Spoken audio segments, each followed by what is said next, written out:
আর এবার আপনাদের রাজ্যের বিভিন্ন জেলা মানে কলকাতা থেকে শুরু করে বিভিন্ন জেলা পুরসভা থেকে পঞ্চায়েত রাস্তার হাল দেখাই। দেখুন রীতিমতো বেহাল রাস্তার হাল। আমি একবার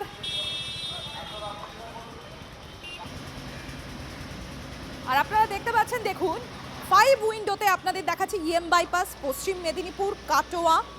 এদিকে দেখুন দেখাচ্ছি কলকাতা এবং সল্টলেকের রাস্তা। হাওড়া সেখানে রাস্তার কি অবস্থা আমরা দেখব। সুব্রত রয়েছেন আমাদের সঙ্গে, আমি একবার সরাসরি চলে যাবো সুব্রতর কাছে। সুব্রত, বিভিন্ন জায়গার তো নাজেহাল অবস্থা, আর এই বর্ষার সময় আরো বেহাল রাস্তার অবস্থা হয়ে যায়। হাওড়া সেখানকার রাস্তার কি অবস্থা?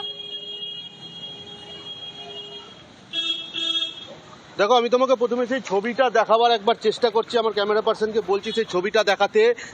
1 মাস 2 মাস নয়, দীর্ঘদিন ধরে এই বালি থেকে হাওড়া যাবার দুটি গুরুত্বপূর্ণ রাস্তা রয়েছে। একটি হচ্ছে জিটি রোড এবং একটি হচ্ছে জে.এন. মুখার্জি রোড, বাঁধাঘাট হয়ে হাওড়া যাওয়ার রাস্তা। আমি এই মুহূর্তে যেখানে দাঁড়িয়ে রয়েছি এটা হচ্ছে জে.এন. মুখার্জি রোড, অর্থাৎ বাঁধাঘাট যাওয়ার যে রাস্তা, অর্থাৎ বাঁধাঘাট হয়ে হাওড়া, সেই রাস্তার বেহাল দশা।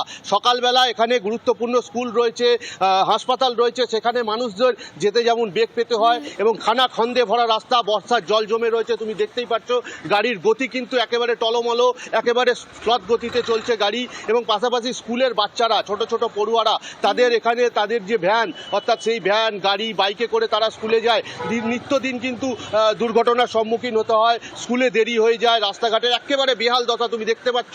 রাস্তা কোথায় বলা যেতে পারে একেবারে খানা খন্দে ভরা রাস্তা, গোটা রাস্তাটাই নয়নজুলি হয়ে রয়েছে।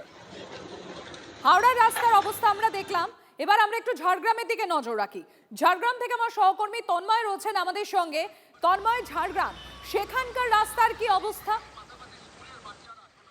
হ্যাঁ, ঝাড়গ্রাম অর্থাৎ জঙ্গলমহল, এই জঙ্গলমহল ভ্রমণ প্রিয় জায়গা এবং এই সময় পর্যটকরা প্রতিনিয়ত এখানে আসেন এবং এসে বিমুখ হচ্ছেন। একেবারে জঙ্গলমহলের যে রাস্তাগুলি একেবারে ভাঙাফুটো হয়ে রয়েছে, কোথাও কোথাও 1 কোমর পর্যন্ত গর্ত রয়েছে। একবার দেখাবো চিত্রটা, এইখানে গেলে দেখা যাবে প্রায় 1 কোমর কাছাকাছি গর্ত। বিভিন্ন যে রাস্তাঘাট একেবারে বেহাল রয়েছে। বিনপুর 1 নম্বর ব্লক, 2 নম্বর ব্লক, জামবনি সহ একাধিক যে জায়গা রয়েছে, একাধিক ব্লক রয়েছে, সেই ব্লকের রাস্তা একেবারে বেহাল। এই রাস্তা দিয়ে যাতায়াত করতে স্কুল ছাত্রছাত্রী থেকে শুরু করে সকলেই একেবারে নাজেহাল হয়ে উঠেছে। একেবারে আমরা দেখলাম বেহাল অবস্থায় রয়েছে, বেহাল অবস্থা। আর এবার আমরা একটু বেহালার দিকে নজর রাখি, মানে আমরা শহর কলকাতার দিকে নজর রাখবো। বেহালা সেখানের কি অবস্থা আমরা জানবো। সৌভিক রয়েছেন আমার সহকর্মী আমার সঙ্গে। সৌভিক, এই মুহূর্তে তুমি কোথায় দাঁড়িয়ে রয়েছো আর সেখানকার রাস্তাঘাটের কি অবস্থা? আমি তোমাকে প্রথমেই রাস্তাটা দেখাবো। এটা হচ্ছে তারাতলা থেকে খিদিরপুর আসবার জন্য যে রাস্তাটা, সেই রাস্তাটা Taratala road, nature park road. এবং এই রাস্তার অবস্থা প্রায় 3 কিলোমিটার, মারাত্মক খারাপ অবস্থা। প্রত্যেকটা জায়গায় খানাখন্দতে ভর্তি। এবং যেটা সাধারণ মানুষের বক্তব্য যে রাস্তা সারাইয়ের কাজ হচ্ছে রাবিশ দিয়ে। তুমি দেখতে পাচ্ছ এর মধ্যে কিন্তু যে বুলডোজার চলে এসছে এবং প্রচুর পরিমাণে রাবিশ এখানে জমা করা হয়েছে। এই রাবিশ দিয়ে রাস্তা সারাই হবে। কিন্তু প্রশ্ন হচ্ছে একটাই, যখনই রাস্তা খারাপ হয় এই রাবিশ ফেলে সেই রাস্তার গর্ত ভরাট করা হয়, আবার ঠিক বৃষ্টি হলে সেই রাবিশ সরে যায়, সরে গিয়ে আবার নতুন করে গর্ত তৈরি হয়। সাধারণ মানুষের বক্তব্য প্রাণের ঝুঁকি নিয়ে তাদেরকে কিন্তু চলাফেরা করতে হচ্ছে। আশেপাশে 3-4টে স্কুল রয়েছে, সেই স্কুলে ছাত্রছাত্রীরা যখন যাতায়াত করে তখনও কিন্তু তাদের সাংঘাতিক রকম অসুবিধার মধ্যে। আমি একজন অটো চালককে এখানে পেয়ে গেছি, আমি কথা বলার চেষ্টা করবো। দাদা, একটু কথা বলা যাবে? দেখো, এখানে যারা ড্রাইভাররা রয়েছে সেই ড্রাইভারদের সঙ্গে আমি একবার কথা বলে নেওয়ার চেষ্টা করব, কারণ এই যে রাস্তা অত্যন্ত গুরুত্বপূর্ণ একটি রাস্তা। আমি একবার আমার চিত্র সাংবাদিককে একটা গর্ত দেখাতে বলবো। তুমি শুধু দেখো যে গর্তটা কতটা বড় একটি গর্ত, এবং এই গর্তের উপর থেকেই কিন্তু প্রত্যেক দিন গাড়ি যাচ্ছে এবং সাধারণ মানুষের কিন্তু সাংঘাতিক রকম অসুবিধা হচ্ছে। আমি একবার কথা বলে নেওয়ার চেষ্টা করব। দাদা, আপনারা তো প্রত্যেক দিন এই রাস্তার উপর দিয়ে যাতায়াত করেন, রাস্তার কি অবস্থা? রাস্তার খুব দুরবস্থা। খুব দুরবস্থা। কতদিন ধরে এইরকম অবস্থা হয়ে রয়েছে? বছর খানেক কোনো সারাইয়ের কাজবাজ কিছু হয় না? না, কিচ্ছু হচ্ছে না। এই দুর্ঘটনা ঘটে তো মাঝে মধ্যে? হ্যাঁ, মাঝে মধ্যে অ্যাক্সিডেন্টও হয়।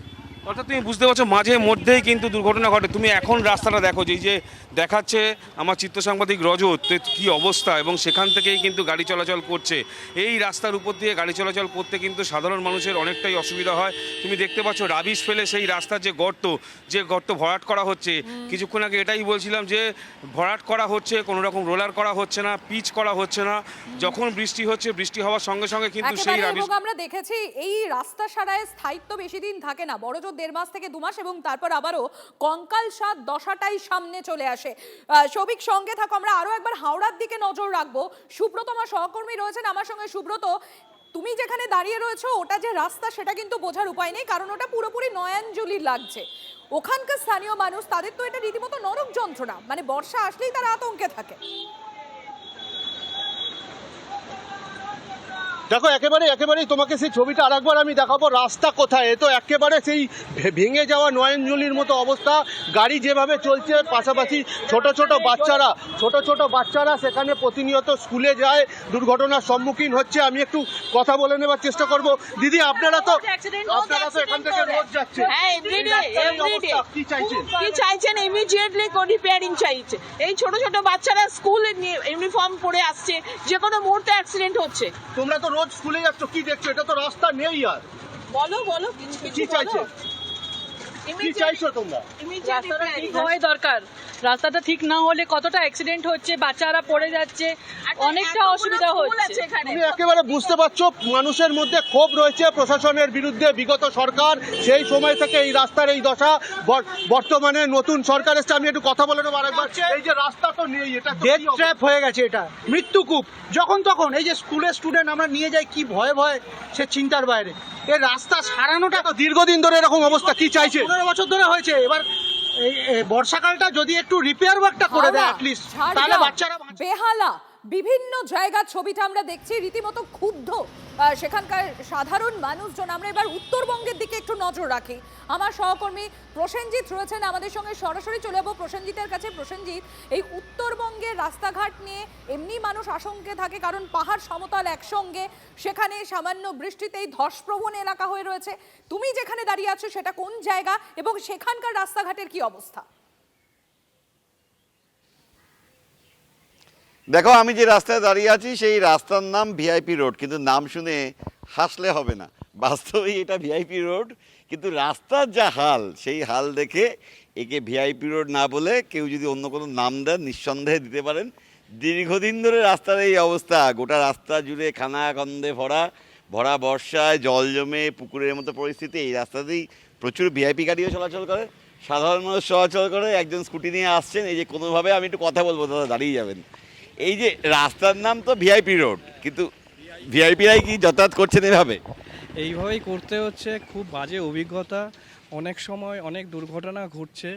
তো একটা আশা করি জল জমে তো আরও বাজে অবস্থা, খুবই বাজে অবস্থা। এইভাবেই প্রত্যেক দিন আমাদের রিস্ক নিয়ে যেতে হচ্ছে। কি চাইছেন? দ্রুত সারা। এটা তো স্বাভাবিকভাবে একটা সবারই একটা রয়েছে, তো দ্রুত তাড়াতাড়ি কাজ সম্পন্ন হোক, সেটা আমি আর্জি করছি। এই আর কি। একদম শুনতেই পেলে বাসিন্দারা কি বলছেন। শিলিগুড়ির ক্ষেত্রে ফুলেশ্বরী মোড় থেকে ইস্টার্ন বাইপাসের দিকে কানেক্ট করে এই রাস্তাটি, খুব পাশেই কিন্তু ফুড কর্পোরেশন অফ ইন্ডিয়ার রেক পয়েন্ট রয়েছে, তার পাশাপাশি ইন্ডিয়ান অয়েলের যে রেক পয়েন্ট আছে সেখান থেকে, সেই টার্মিনাল থেকে হাজার তুমি তো বললে এটা নাকি পেট্রোল ভিআইপি রাস্তা, ট্যাঙ্কার। কিন্তু এ তো দেখে পুকুর লাগছে রীতিমতো। ধন্যবাদ তোমাকে।